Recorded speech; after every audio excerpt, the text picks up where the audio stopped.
Assalamualaikum warahmatullahi wabarakatuh. Perkenalkan, nama saya Aulia Salsabila dengan standbook D101-20196 dari Fakultas Hukum Universitas Tadulako. Tujuan pembuatan video ini untuk memenuhi tugas dari mata kuliah Hukum Keuangan Negara dengan dosen pengampu Bapak Dr. Ansar Saleh, SHI, MH. Baiklah, pada kesempatan kali ini saya akan membahas mengenai Undang-Undang Nomor 17 Tahun 2003 tentang Keuangan Negara. Untuk mengefisienkan waktu, langsung saja saya akan membacakan materinya. Pertama-tama, kita harus mengetahui apa itu keuangan negara. Menurut Pasal 1 Ayat 1 Undang-Undang Nomor 17 Tahun 2003, keuangan negara adalah semua hak dan kewajiban negara yang dapat dinilai dengan uang, serta segala sesuatu, baik berupa uang maupun berupa barang, yang dapat dijadikan milik negara berhubung dengan pelaksanaan hak dan kewajiban tersebut. Keuangan negara sebagaimana dimaksud dalam pasal 1 ayat 1 meliputi 1. Hak negara untuk memungut pajak, mengeluarkan dan mengedarkan uang, dan melakukan pinjaman. 2. Kewajiban negara untuk menyelenggarakan tugas layanan umum, pemerintah negara, dan membayar tagihan ke pihak ketiga. 3. Penerimaan negara. 4. Pengeluaran negara. 5. Penerimaan daerah. 6. Pengeluaran daerah. 7. Kekayaan negara atau kekayaan daerah yang dikelola sendiri atau oleh pihak lain berupa uang, surat berharga, piutang, barang, serta hak-hak lain yang dapat dinilai dengan uang, termaksud kekayaan yang dipisahkan pada perusahaan negara atau perusahaan daerah. 8. Kekayaan pihak lain yang dikuasai oleh pemerintah dalam rangka penyelenggaraan tugas pemerintah dan atau kepentingan umum. Kekayaan pilihan lain yang diperoleh dengan menggunakan fasilitas yang diberikan pemerintah. Dalam presentasi kali ini, saya akan membahas lebih lanjut mengenai pengeluaran negara. Pengeluaran negara adalah uang yang keluar dari kas negara. Pengeluaran negara merupakan pengeluaran pemerintah menyangkut pengeluaran untuk membiayai program-program di mana pengeluaran itu ditunjukkan untuk pencapaian kesejahteraan masyarakat secara keseluruhan. Macam-macam pengeluaran negara. 1. Pengeluaran merupakan investasi, yaitu yang menambah kekuatan dan ketahanan ekonomi pada masa yang akan datang. 2. Pengeluaran yang secara langsung dapat memberikan kegembiraan dan kesejahteraan kepada masyarakat.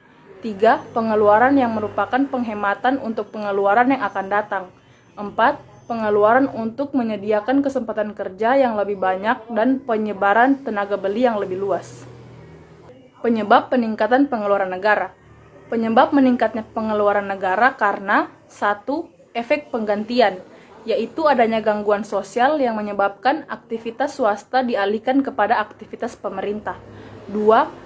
Efek inspeksi, yaitu adanya aktivitas pemerintah yang baru kelihatan setelah terjadinya perang.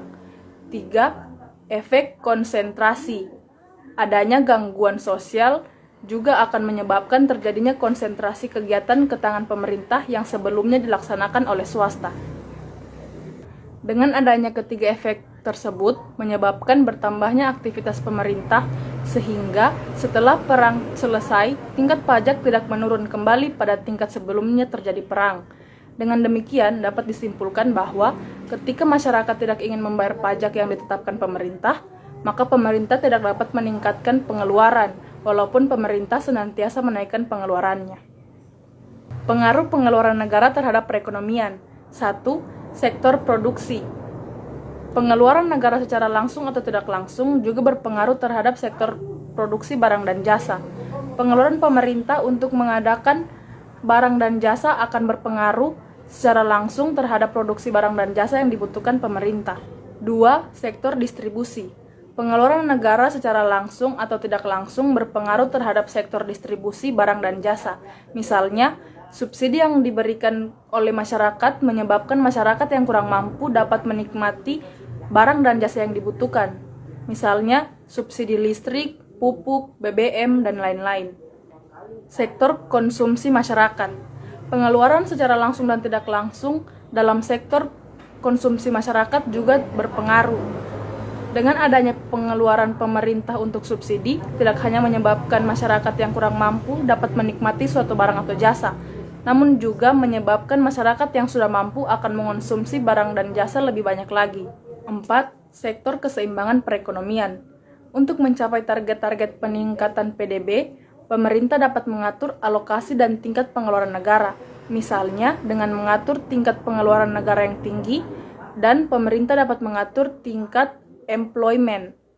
Apabila target penerimaan tidak memadai untuk membiayai pengeluaran tersebut, pemerintah dapat membiayai dengan pola defisit anggaran. Baiklah, sekian presentasi dari saya. Semoga presentasi ini dapat menambah wawasan teman-teman sekalian.